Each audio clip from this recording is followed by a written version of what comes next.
Bonsoir,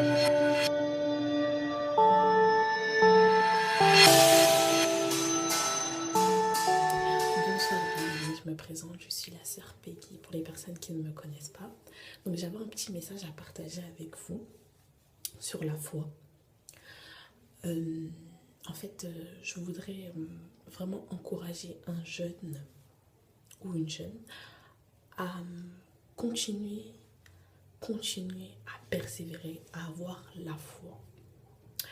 Parce que la foi, c'est la détermination en fait. C'est ce qui nous pousse à... Physiquement, on ne voit pas la chose, mais spirituellement, la chose est déjà là.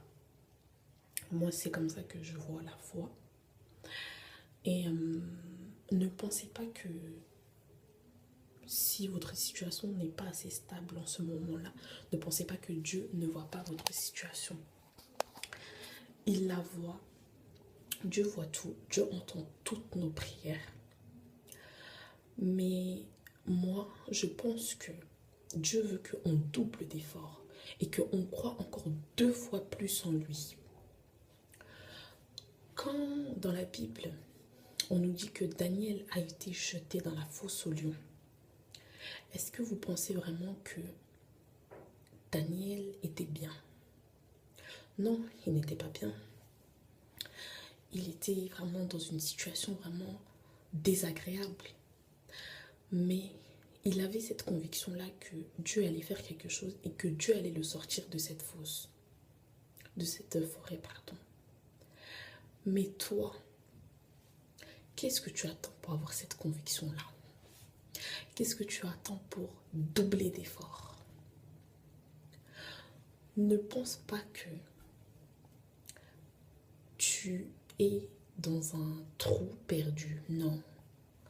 Ne pense pas que dans ce trou perdu, tu vas y rester toute ta vie. Non. Dieu est en train de faire quelque chose, mais il veut que nous doublons d'efforts. Il veut que nous nous donnons 2 fois plus. Il veut que nous croyions encore en lui 2 fois plus. Comme tu croyais déjà en lui, crois encore qu'il va faire encore et qu'il ne va pas te laisser dans cette situation. C'est ça, avoir la foi. La foi, c'est quelque chose qui n'est pas là, mais qui est en train d'arriver. Qui n'est pas là, que tu ne vois pas physiquement, mais spirituellement est en train d'arriver. Nous devons avoir la foi. La foi, c'est ce qui va nous ramener encore plus loin dans notre marche.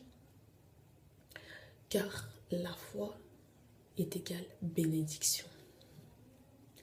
Donc vraiment, ce message, c'était vraiment pour encourager un frère ou une sœur qui est vraiment dans une phase vraiment désagréable, qui est dans une phase vraiment qui se dit non, les problèmes, il y a trop de problèmes, donc je préfère laisser tomber. Non, avec le Seigneur, on ne laisse pas tomber. On ne laisse pas tomber, car Dieu est Seigneur et Sauveur. Il est notre Seigneur et il nous sauve. Son sang a coulé pour nous, malgré toutes nos erreurs, malgré toutes nos fautes. Il continue quand même à nous aimer. Nous, les gens du monde, quand on nous fait du mal, on voit tout de suite le mal. Mais lui, toi, moi, on lui fait du mal. Mais il ne regarde même pas ce mal-là. Il regarde ce que tu as à l'intérieur du cœur. Il nous donne de l'amour. Il nous donne de l'amour.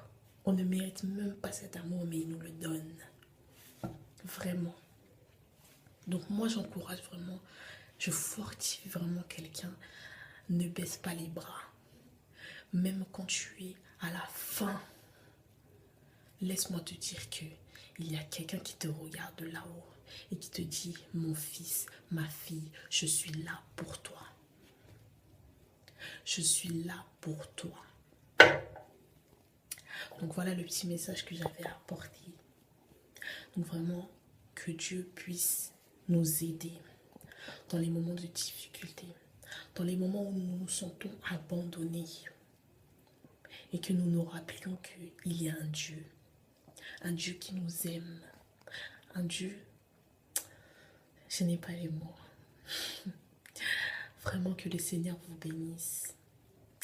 Et voilà, donc qu'il vous bénisse et bonne semaine à vous. Bon courage, Soyez forts. Bye.